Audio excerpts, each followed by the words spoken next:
Hi everyone, I'm Suvarna and welcome to my channel. ఈరోజు నా dishwasher గురించి తెలుసుకుందాం. ఇదేమో బాష్ బ్రాండ్ది సిరీస్ 6 15 ప్లేసెస్ మోడల్. దీని డెప్త్ అండ్ విడ్త్ ఏమో 23.5 ఇంచెస్, హైట్ ఏమో 33.5 ఇంచెస్ అప్రాక్సిమేట్లీ. ఫ్రంట్ ప్యానెల్ పైన different kinds of wash programmes అన్నీ ఉంటాయి అండ్ డోర్ ఎడ్జ్ పైనే ఆ ప్రోగ్రామ్స్ యొక్క ఇన్ఫర్మేషన్ అన్ని లిస్ట్ అవుట్ చేసి ఉంటాయి అన్నమాట. సో యూస్ చేసే ముందు ఆ ఇన్ఫర్మేషన్ అకార్డింగ్ మనం ఏ ప్రోగ్రామ్ అయినా చూస్ చేసుకోవచ్చు. ఇన్లెట్ అండ్ అవుట్‌లెట్ పైప్స్ వెనకాతలే ఉన్నాయి. అండ్ పర్చేస్ చేసే ముందు ఒకసారి టెక్నీషియన్‌తో అన్నీ చెక్ చేయించుకోవాలి. వాళ్ళు water hardness, inlet and outlet pipe connection ఎలా ఉంది అన్నీ బాగా చెక్ చేస్తారు. పవర్ ఆన్ చేశాక మోడ్స్ సెలెక్ట్ చేసుకోవాలి. నేను మోస్ట్‌లీ ఈకో మోడ్ సెలెక్ట్ చేస్తాను. ఒకవేళ ఇందులో తక్కువ గిన్నెలుంటే హాఫ్ లోడ్‌ని సెలెక్ట్ చేసుకోవాలి. ఒకవేళ మళ్ళీ నెక్స్ట్ టైమ్‌లో హాఫ్ లోడ్ తీసేయాలనుకుంటే మళ్ళీ అదే ఈకో బటన్‌ని ప్రెస్ చేస్తే హాఫ్ లోడ్ అనేది డీయాక్టివేట్ అయిపోతుంది. అండ్ ఇంకా బాగా జిడ్డుగా అండ్ నాన్ వెజ్ గిన్నెలుంటే నేను ఇంటెన్స్ మోడ్ సెలెక్ట్ చేసుకుంటాను.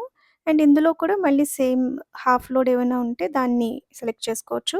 అండ్ మళ్ళీ డీయాక్టివేట్ చేయడానికి ఇంటెన్స్ మోడ్‌ని మళ్ళీ సెలెక్ట్ చేస్తే అయిపోతుంది. అండ్ దెన్ డైరెక్ట్‌గా స్టార్ట్ బటన్‌ని మనం క్లిక్ చేసుకోవచ్చు. ఈ మోడల్‌కి 3 ర్యాక్స్ ఇచ్చాడు. ఫస్ట్ ర్యాక్ ఏమో కట్లరీ ట్రేకి, సెకండ్ ర్యాక్ ఏమో స్మాల్ యుటెన్సిల్స్‌కి అండ్ మధ్యలో ఎక్స్‌ట్రా పెగ్స్ కూడా ఇచ్చాడనమాట. చిన్న చిన్న ప్లేట్స్, గిన్నెలేమైనా ఉంటే పెట్టుకోవడానికి అండ్ అవసరం లేనప్పుడు దాన్ని క్లోజ్ కూడా చేసుకోవచ్చు. ఎక్స్‌ట్రా ఈ spoons and wine glasses holder ఇచ్చారనమాట. బట్ నేను తీసేసాను. నాకు కట్లరీ ట్రే ఆల్రెడీ ఉంది కాబట్టి. ఈ బాస్కెట్ కింద ఒక స్ప్రే ఆర్మ్ ఉంటది. అండ్ లోవర్ బాస్కెట్ కింద కూడా ఇంకో స్ప్రే ఆర్మ్ ఉంటది. అండ్ ఇక్కడే ఫిల్టర్ కూడా ఉంటుందనమాట. దీన్ని ఎవ్రీ 15 డేస్‌కి మనం బయట తీసి దీన్ని క్లీన్ చేసుకోవాలి. క్లీన్ చేయడం కూడా చాలా ఈజీ. ఆ పార్ట్స్ అన్నీ ఈజీగా తీసేయొచ్చు. And then hot water and liquid dish soap ఉంటుంది కదా! దాంతోని క్లీన్ చేసేసుకోవచ్చు. అండ్ మళ్ళీ తిరిగి దాన్ని పెట్టేసుకునేటప్పుడు ఒకవైపు విడ్త్ అనేది కొంచెం స్మాల్‌గా ఉంటుంది. దాన్ని స్ప్రే ఆర్మ్ వైపు పెట్టుకోవాలి. అండ్ బ్లాక్ యారోస్‌ని మ్యాచ్ చేస్తూ లాక్ చేయాలి. దీని పక్కన సాల్ట్ డిస్పెన్సర్ ఉంటది. అండ్ ఈ స్ప్రే ఆర్మ్స్‌ని కూడా అప్పుడప్పుడు తీసి వాటి హోల్స్‌ని అనేది క్లీన్ చేసుకోవాలి. అండ్ మీకు టెక్నీషియన్ కూడా వచ్చినప్పుడు ఇవన్నీ చాలా క్లియర్‌గా చెప్తారు. ఈ లోవర్ బాస్కెట్‌లో బిగ్ ప్లేట్స్ అండ్ యుటెన్సిల్స్‌ని పెట్టుకోవచ్చు. Dish washer rinse aid and salt, దాని తర్వాత 1 ఆర్ 2 మంత్స్‌లో దాన్ని క్లీన్ చేయడానికి యూజ్ చేసే పౌడర్ అన్ని ఫార్చ్యూన్ బ్రాండ్‌ది వాడతాను. అండ్ ఇన్‌స్టెడ్ ఆఫ్ టాబ్లెట్స్ నేను డిష్ వాషర్ పౌడర్ వాడతాను ఫ్రమ్ బాష్. ఇందులో iron, wooden, silver, anodized copper, brass, aluminium పెట్టకూడదు. స్టీల్ పైన ఇలాంటి ఫిల్మ్స్ ఉన్నవి కూడా పెట్టకూడదు.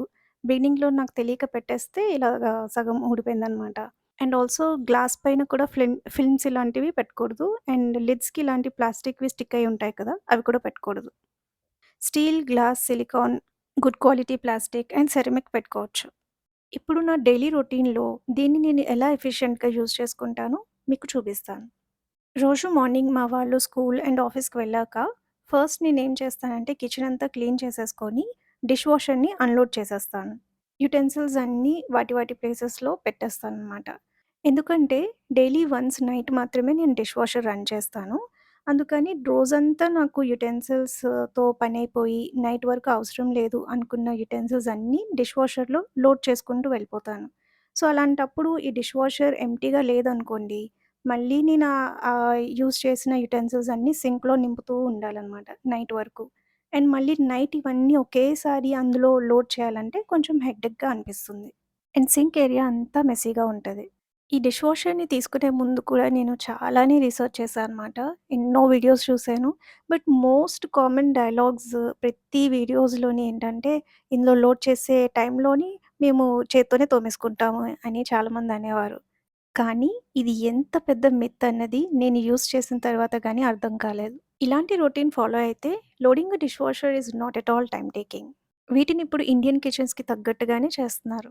ఏవైనా లిడ్స్‌కి ఇలాంటి ఫ్లాప్స్ ఎక్స్‌ట్రా ఉంటే వాటిని డైరెక్ట్‌గా ట్రే మీద పెట్టకుండా ఏవైనా డిషెస్ మీద స్లాంట్‌గా పెట్టుకోవాలి. లేకపోతే ఆ ఫ్లాప్స్ అనేవి ఆర్మ్స్‌కి తగలొచ్చనమాట. ఇలాంటి చిన్న చిన్న గిన్నెల్ని నేను ఇందులోంచి పడిపోతుందని చెప్పి పైన కట్లరీ ట్రే పైన పెట్టుకుంటాను. ఈవినింగ్ మా అమ్మాయి స్కూల్ నుంచి వచ్చాక తన లంచ్ బాక్సెస్‌లో రెసిడ్యూస్ అన్నీ క్లీన్ చేసేసి అవి కూడా ఇందులో పెట్టేసుకుంటాను. ఇది టీ కప్స్‌వి పర్మనెంట్ ప్లేసెస్ అనమాట. అండ్ దీనిపైన ఇద్దరు లంచ్ బాక్సెస్ పెట్టుకుంటాను. ఇందులో ఘీ బాటిల్స్ కూడా భలే క్లీన్ అయిపోతాయన్నమాట. అండ్ ఇక్కడ lunch boxes, tea cups, filters అవి పర్మనెంట్ ప్లేసెస్. మిగతావన్నీ చేంజ్ అవుతూ ఉంటాయి. డిషెస్‌కి, జార్స్‌కి ఇలా లోతు ఏమైనా ఉంటే వాటిని వీలైనంత స్లాంట్‌గా పెట్టుకోవాలి. లేకపోతే అందులో సోప్ వాటర్ కలెక్ట్ అయిపోద్దనమాట. అన్ని డిషెస్‌ని అప్‌సైడ్ డౌనే పెట్టుకోవాలి. అండ్ ట్రివెట్స్, చిమ్నీస్‌ది filters and oil collecting tray ఇవి కూడా పెట్టుకోవచ్చు. విజిల్స్‌లో రైస్ స్టక్ అయిపోయి ఉంటే తీసి పెట్టుకోవడం మంచిది.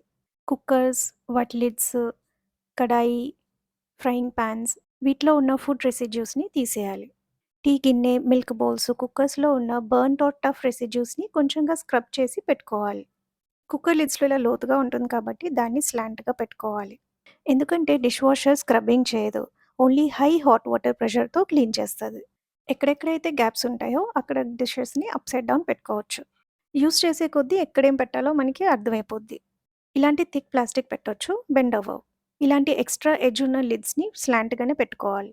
స్పాచులా హ్యాండిల్స్ కూడా ఇలా లోతు ఉంటుంది కాబట్టి వాటిని కూడా ఇలా స్లాంట్‌గానే పెట్టాలి. సో దట్ వాటర్ కలెక్ట్ అవ్వకుండా ఉంటుంది. డిషెస్ అన్నీ పెట్టేసాక స్ప్రే ఆర్మ్స్‌ని ఒకసారి టర్న్ చేసుకొని చెక్ చేసుకోవాలి. ఒకవేళ దేనికైనా తగిలితే ఒకసారి ఆ గిన్నెల్ని అడ్జస్ట్ చేసుకోవాలి. మా ఇంట్లో గెస్ట్ ఉన్నప్పుడు మాత్రం ఇది ఫుల్‌గా ప్యాక్ అయిపోద్ది. అండ్ నా పని కూడా తగ్గిపోద్ది. అంచనాగా టాబ్లెట్స్‌లో ఉన్నంత పౌడర్ మీ యుటెన్సిల్స్‌కి తగ్గట్టు వేసుకోవచ్చు. పవర్ బటన్ ఆన్ అయినాక ఇలాంటి స్టార్ ఐకాన్ బ్లింక్ అయితే రిన్సైడ్ అయిపోయిందని అర్థం. అప్పుడు ఈ ఫ్లాప్ ఓపెన్ చేసి అందులో రిన్సైడ్‌ని ఫిల్ చేయాలి. ఇది మీ టీడీఎస్‌కి తగ్గట్టు 1 ఆర్ 2 వీక్స్ వరకు వస్తుంది. ఎక్స్‌ట్రాగా ఫ్లో అయిపోయిన రిన్సైడ్‌ని ఆన్ చేసే ముందు తుడిచేసుకోవాలనమాట. లేకపోతే రన్ అయ్యేటప్పుడు అది ఎక్స్‌ట్రా ఫోమ్ ఫార్మ్ అయిపోద్ది. ఒకవేళ ఎస్ ఐకాన్ బ్లింక్ అయితే సాల్ట్ అయిపోయినట్టు అర్థం. అప్పుడు ఈ సాల్ట్ డిస్పెన్సర్‌ది లిడ్ ఓపెన్ చేసి ఫిల్ చేయాలి. ఇందులో ఎప్పుడు వాటర్ ఉంటుంది. అండ్ ఇందులో డైరెక్ట్‌గా సాల్ట్‌ని ఎంతవరకు వేయగలిగితే అంతవరకు వేసేసి లిడ్‌ని క్లోజ్ చేసేసుకోవడమే. అన్ని లెవెల్స్ ఫుల్‌గా ఉంటే ఆన్ అయ్యాక ఎలాంటి రెడ్ ఐకాన్స్ బ్లింక్ అవ్వవు. సో, డైరెక్ట్‌గా మీరు స్టార్ట్ చేసేసుకోవచ్చు. ఒకవేళ మెషిన్ స్టార్ట్ చేశాక మీకేవైనా ఒక డిష్ పెట్టుకోవడం మర్చిపోయి పెట్టుకోవాలనుకుంటే దాన్ని డైరెక్ట్‌గా కొంచెం ఓపెన్ చేసి ఉంచాలి. అండ్ దాని తర్వాత ఫుల్‌గా ఓపెన్ చేసి మీరు పెట్టుకోవాలన్న డిష్ అందులో పెట్టేసి మళ్ళీ దాన్ని ప్రెస్ చేసి వదిలేయాలి. మళ్ళీ మీరు స్టార్ట్ బటన్, పాజ్ బటన్ అలా ఏమీ చేయవసరం లేదు. దానంతట అదే మళ్ళీ రీస్టార్ట్ అయిపోద్ది. పవర్ కట్ అయినప్పుడు ఏ సైకిల్ దగ్గరైతే స్టాప్ అవుతదో మళ్ళీ ఆ సైకిల్ నుంచి రీస్టార్ట్ అవుతది. అన్ని డిషెస్‌ని కరెక్ట్‌గా ప్లేస్ చేసుకుంటే అది రన్ అవుతున్నప్పుడు సౌండ్ కూడా ఏమీ డిస్టర్బింగ్‌గా ఉండదు.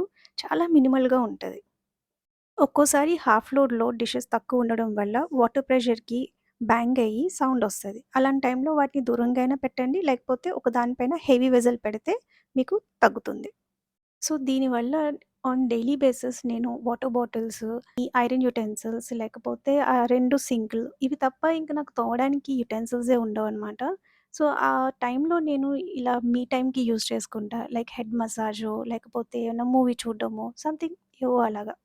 స్పాచులా హ్యాండిల్స్ కూడా ఇలా లోతుంటుంది కాబట్టి వాటిని కూడా ఇలా స్లాంట్‌గానే పెట్టాలి. సో దట్ వాటర్ కలెక్ట్ అవ్వకుండా ఉంటుంది. వాష్ సైకిల్ అయిపోయింది. ఇప్పుడు రిజల్ట్ చూపిస్తాను. అన్నీ స్పార్క్లింగ్ క్లీన్ అండ్ స్టెరైల్ అయ్యొస్తాయనమాట. కొత్త వాటిలాగా. ఈ జార్‌ని ఎంత స్లాంట్‌గా పెట్టినా ఇంకా కొంచెం వాటర్ కలెక్ట్ అయిపోయిందనమాట. సో, దాన్ని కొంచెం ఒంపేసి మళ్ళీ డ్రైయింగ్‌కి అలా వదిలేస్తాను. కాపర్ ఫిల్మ్స్ లాంటివి కూడా పోతూ ఉంటాయి. నా లైఫ్‌లో అయితే ఇది చాలా చాలా యూజ్‌ఫుల్ ప్రొడక్ట్ అయిపోయింది. అండ్ తీసుకునే ముందు మంచి బ్రాండ్‌ని తీసుకోవడం కూడా అంతే ఇంపార్టెంట్. అండ్ ఈ మెషిన్స్‌ని ఇండియన్ కిచెన్స్‌కి తగ్గట్టుగానే బిల్డ్ చేశారు. గ్యాస్కెట్స్‌ని లిడ్స్‌తోనే పెట్టేస్తాను to retain its shape. Tea filters అయితే ఇంకెప్పటికి ఇలా న్యూగానే ఉండిపోతాయి. టాబ్లెట్ యూజ్ చేస్తే మాత్రం ఈ సెక్షన్ ఎంప్టీగానే ఉంచాలి. టాబ్లెట్ ఇక్కడ కలెక్ట్ అవుతదనమాట.